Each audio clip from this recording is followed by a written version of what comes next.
Welcome to I dream media. So బీరకాయ అండి, దీనిలో చాలా రకాల ఆరోగ్య లాభాలు ఉన్నాయన్న సంగతి మనందరికీ తెలిసిందే. జనరల్గా కర్రీలాగా చేసి తీసుకుంటూ ఉంటాం. అయితే వెజిటబుల్ థెరపీలో దీన్ని జ్యూస్ తయారు చేసి తీసుకుంటే కనుక చాలా రకాల అనారోగ్య సమస్యలకు చెక్ పెడుతుందని చెప్తూ ఉంటారు. మరి బీరకాయ జ్యూస్కి కావాల్సిన ఇంగ్రీడియంట్స్ ఏంటి, తయారీ విధానం ఏంటి?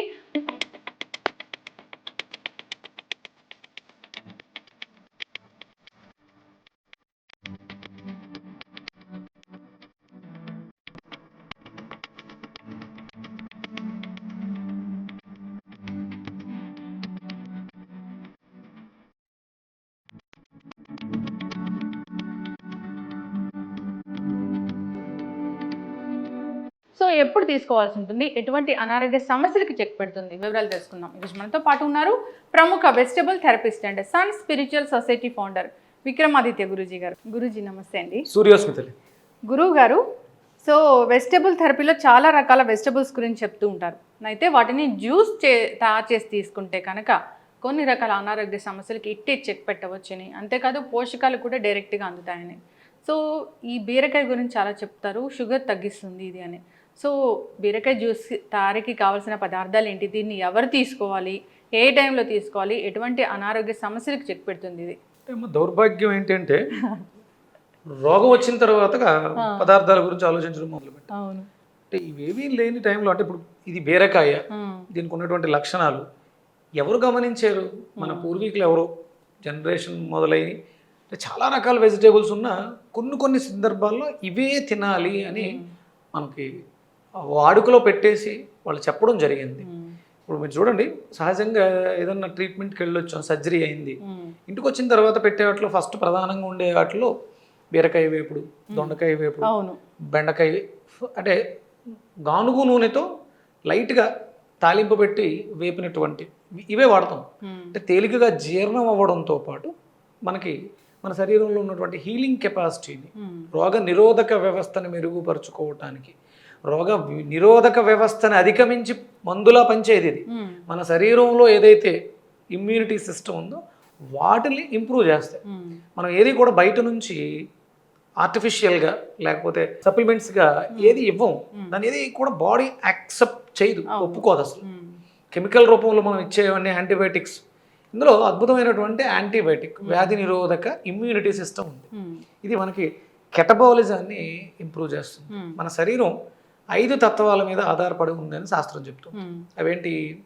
Air, fire, water, earth, space. ఇవి 5. ఇందులో ఇది వాటర్ ఎలిమెంట్. సహజంగా అంటే దీనికి మనం ప్రధానంగా మాట్లాడుకునేది బీరకాయని. ఇప్పుడు అంటే మన వెజిటబుల్ థెరపీ నేను వీడియోస్ మొదలుపెట్టినప్పటి నుంచి షుగర్కి బీరకాయ పనిచేస్తుంది అనేది బాగా ఎక్కువగా వెళ్ళింది. ఇది అంటే ఒక షుగర్కే కాకుండా మనకి నిగూఢమైనటువంటి జ్యోతిష్ శాస్త్రాన్ని కూడా మిళితం చేసి మాట్లాడుతూ ఉంటారు. ఇది అష్టమ స్థానం, వృశ్చిక రాశికి సంబంధించింది. వృశ్చికము మనకి మేషంలో ఉంటుంది.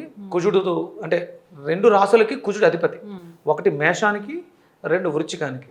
ఈ 2 కూడా కారకుడు కుజుడు అధిపతి. కుజుడు రక్తానికి కారకుడు అని చెప్తారు. అలాగే అగ్నికి, అక్కడ మేషంలో ఫైర్లా ఉంటే అదే కుజుడు ఇక్కడ వృశ్చికానికి వస్తువులకు వాటర్ ఎలిమెంట్లో. అంటే ఇవి 2 అంటే మన శరీరంలో వాతం పెరగడం వల్ల షుగర్ వస్తుంది, అరుగుదల పాడైపోవడం వల్ల షుగర్ వస్తుంది. షుగర్ ఎందుకు వస్తుంది అంటే మీరు ఏం చెప్తారు? ఆధునిక వైద్య విధానంలో లైఫ్ స్టైల్ డిజార్డర్, జెనెటికల్, ఇవే చెప్తారు. అంతకు మించి మనం ఏమీ మాట్లాడు. ఇక్కడ vegetable therapy, Vedic vegetable therapy ఏం చెప్తుంది అంటే మన శరీరంలో రక్తం కలుషితం అయిపోయింది, ఇంప్యూరిటీ ఆఫ్. ఆయుర్వేద వైద్యం ఏం చెప్పుద్ది? వాతం, పిత్తం, కఫం 3 దోషాల మీద ఆధారపడి. అంటే ఇది వాత సంబంధమైనటువంటి దోషంగా మనం తీసుకున్నాం. మన శరీరంలో వాటర్ పాడైపోయింది, దీన్ని బాగు చేసుకోవాలి. అంటే నీళ్లు మురికిగా ఉన్నాయి, దాంట్లో ఇంకా జీవం ఏముంటుంది, దాన్ని మనం ఉపయోగించుకోవడానికి వాడుకోలేం కదా. అప్పుడు దాన్ని ఏం చేస్తాం? ఫిల్టర్ చేయాలి. అంటే ఫిల్టర్ డైరెక్ట్గా మనం ఏదో ఒక క్లాత్లో వడకట్టి తీసుకుంటామా? ఎండ బాగా కాయడం ద్వారా, అంటే ఫైర్ బాగా రావడం వల్ల ఎండి ఆ వాటర్ ఆవిరై పైకి వెళ్ళి మళ్ళీ వర్షంగా పడితే తీసుకుంటున్నాం. మురుకు గుంట్లో నీటిని డైరెక్ట్గా వాడట్లే. అంటే ఎంత ప్రాసెస్ జరిగింది, ప్రకృతి ఎంత సహజంగా ఇస్తుంది. అంటే మన శరీరంలో పాడైపోయిన నీటిని కూడా ఉష్ణం, అగ్ని మండించడం ద్వారా ఫిల్టర్ చేసి రోగాన్ని తగ్గించడానికి వాటర్ ఉపయోగపడుతుంది. ఇది మనకి డయాబెటీస్ ఆ రకంగా ఉపయోగపడుతుంది. రక్తం కలుషితం అయిపోవడం వల్లే రోగాలు వస్తాయి. మనం వాతం పిత్తం కఫం గురించి మాట్లాడుకున్నాం. రక్తంలో ఉండవలసిన qualities quality of blood, quantity of blood, purity of blood. Quality అంటే ఏంటి? రక్తంలో ఏముండాలి?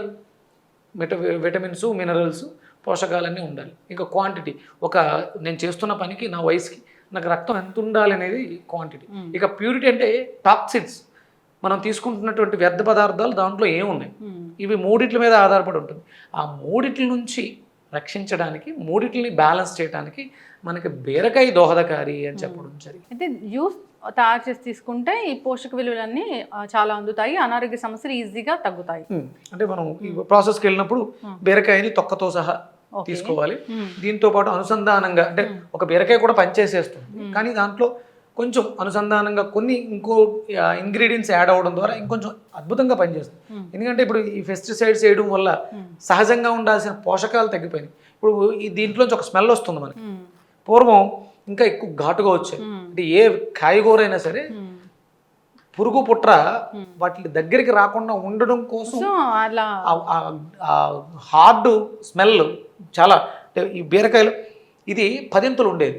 అప్పుడు ఏ రకమైనటువంటి క్రిములు కీటకాలు దాని దగ్గరికి రావు. మీరు పొట్లకాయని తుంచిన ఏ కాయగూరకైనా తనకి సహజంగానే సెల్ఫ్ హీలింగ్ ఉంటుంది. మనం కెమికల్స్ వాడడం వల్ల అవి బలహీనపడడం వల్ల వాటిలో ఉన్న పోషకాలు తగ్గినాయి, వాటిని అవి రక్షించుకోవడానికి కావాల్సినటువంటి సెల్ఫ్ ఇమ్యూనిటీ కూడా వాటికి తగ్గింది. అందుకని కొన్ని ఇంగ్రీడియంట్స్ మనం యాడ్ చేస్తున్నాం ఇప్పుడు. దాంట్లో ప్రధానంగా అల్లం తీసుకుంటాం, అలాగే తమలపాకులు తీసుకుంటున్నాం, నిమ్మకాయలు తీసుకుంటున్నాం, సైంధవ లవణం, మిరియాల పొడి. సో బీరకాయ జ్యూస్ అనేది మార్నింగ్ తీసుకోవాలి. Empty stomach. విపరీతమైనటువంటి షుగర్ ఇబ్బంది పెట్టేస్తుంది. 200, 300, 400 చెప్తూ ఉన్నారు రీడింగ్స్. అలాగే బాడీలో infections, urinary tract infections, kidney infections, lung any infection, మన బాడీలో ఎక్కడ ఇన్ఫెక్షన్ ఉన్నా కూడా బీరకాయ ద్వారా అద్భుతంగా ఆ ఇన్ఫెక్షన్స్ తగ్గి హీల్ అయ్యే అవకాశం ఎక్కువ ఉంటుంది. ఒక బీరకాయ తీసుకుంటే సరిపోతుందా? మినిమం 200 grams ఉండాలమ్మా.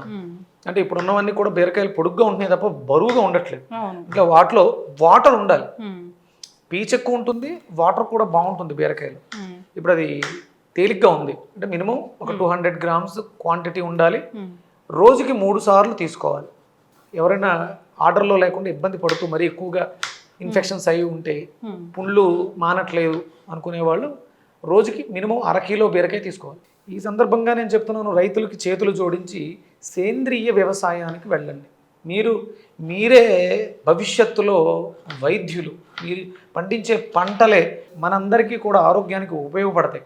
పోషకాలు లేని పదార్థాలు ఎన్ని తీసుకుని మనం ఎన్ని రకాల మెడిసిన్స్ మింగినా మెడిసిన్స్ ఏవి కూడా పనిచేయవు. ఏంటమ్మా? ఎస్, ఖచ్చితంగా గురువుగారు, అంతే కదా. మనం మెడిసిన్ ఏదైనా తీసుకున్నా డైట్ కంపల్సరీ అవసరం. ఆ డైట్కి మీరు పండించే పంటలే మాకు ఆధారం, లేకపోతే మనిషి బ్రతకటం కష్టం. సేంద్రీయ వ్యవసాయానికి మనకి జయరామ్ గారు చాలామంది చేస్తున్నారు. వాళ్ళందరినీ అనుసరించి మంచి వ్యవసాయం చేయాలి. భారతదేశం డయాబెటీస్ రహిత దేశంగా మారాలంటే మీ చేతుల్లోనే ఉంది అది. ఎస్. సో పూర్తిగా మనం కట్ చేస్తాము. చిన్న అల్లం ముక్క కూడా వేసాము. ఓకే. మనం అల్లాన్ని ఎప్పుడు కూడా ట్రావెలర్ అంటాం. అంటే ఏదైనా మెడిసినల్ ప్రాపర్టీస్ ఉంటే వాటిని పాడవకుండా ఆ డిసీజ్ దగ్గరికి తీసుకెళ్ళడానికి అద్భుతంగా ఉపయోగపడుతుంది. అలాగే యాంటాసిడ్గా కూడా పనిచేస్తుంది. అలాగే జీర్ణ వ్యవస్థను మెరుగుపరుస్తుంది. ఒక 3 తమలపాకులు. మనకు భారతదేశంలో తమలపాకులు వాడటం చాలా విరివిగా ఉండేది. కంపల్సరీ మన భోజనం తర్వాత మనం విరివిగా తాంబూల సేవ అనేది ఉండేది. తాంబూల సేవ ఉండేది. ఎవరైనా ఇంటికి వచ్చినప్పుడు కూడా మంచి భోజనం అంతా పెట్టిన తర్వాత ఫుల్ఫిల్మెంట్ ఎప్పుడు అంటే తాంబూలం ఇవ్వటమే. 1 బీరకాయ తీసుకున్నాము. సో డయాబెటీస్ ఉన్న వాళ్ళు దీన్ని ప్రతిరోజు తీసుకోవచ్చు అంటారా గురువు గారు? అమ్మ ఇప్పుడు ప్రతిరోజు కంపల్సరీ ఇన్సులిన్, లేకపోతే ప్రతిరోజు కంపల్సరీ ట్యాబ్లెట్లు. దానికన్నా రెగ్యులర్గా ఇది మనం కన్జ్యూమ్ చేయొచ్చు, పండించుకోవచ్చు కూడా. ఓకే. మనం పంట పండించుకొని కూరగాయలు వంటింట్లో ఉంటాయి, పెద్ద ఇబ్బంది ఉంది. 1 అల్లం, ఇంకా ఒక 3 తమలపాకులు. ఇవన్నీ కూడా మనం పెంచుకోవడానికి వీలువైనవి, ఎలాంటి సైడ్ ఎఫెక్ట్లు లేనివి. వాటర్ వేస్తాము.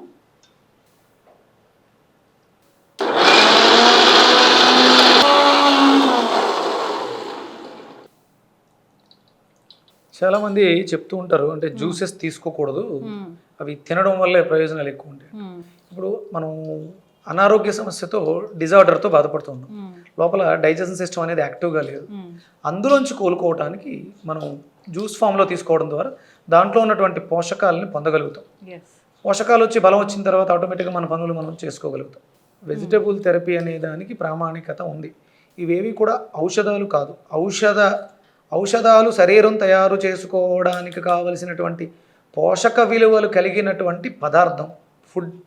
దీనివల్ల ఎలాంటి సైడ్ ఎఫెక్ట్స్ ఉండవు. ఒకవేళ ఏదైనా ప్రాబ్లం అనుకుంటే మనకి రైతులు వాడేటువంటి పైన పిచికారీ చేసేటువంటి కెమికల్స్ వల్ల వస్తుంది. దాన్ని మనం శుభ్రం చేసుకోవడం ద్వారా, ఉప్పు నీళ్ళతో కడగడం ద్వారా, చింతపండు నీళ్ళతో కడగడం ద్వారా, వెనిగర్లో కడగడం ద్వారా ఆ సైడ్ ఎఫెక్ట్స్, ఆ చిన్న చిన్న లోపాలని మనం సవరించుకోవచ్చు.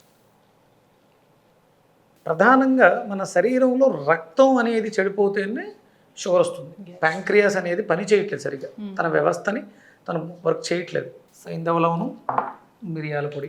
సైంధవ లవణం వేస్తున్నాం, మిరియాల పొడి. రుచికి సరిపడా లెమన్, ఉప్పు, కారం, పులుపు, వగరు, కొంచెం చేదుగా కూడా ఉంటుంది బీరకాయ. తమలపాకు వగరుగా ఉంటుంది, కారంగా ఉంటుంది.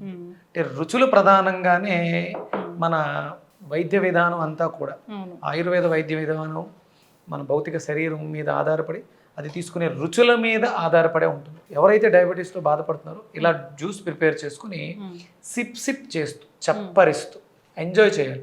ఇది లోపలికి వెళ్ళి నా శరీరంలో ఉన్నటువంటి సమస్యని క్యూర్ చేస్తుంది అనే నమ్మకంతో చేస్తే చాలామందికి ఈ 4 ఏళ్లలో, మనం వీడియోస్ మొదలుపెట్టిన తర్వాత ఈ 4 ఏళ్లలో అద్భుతంగా బీరకాయ పండించడం కానీ వాడుకోవడం కానీ విపరీతంగా జరుగుతుంది.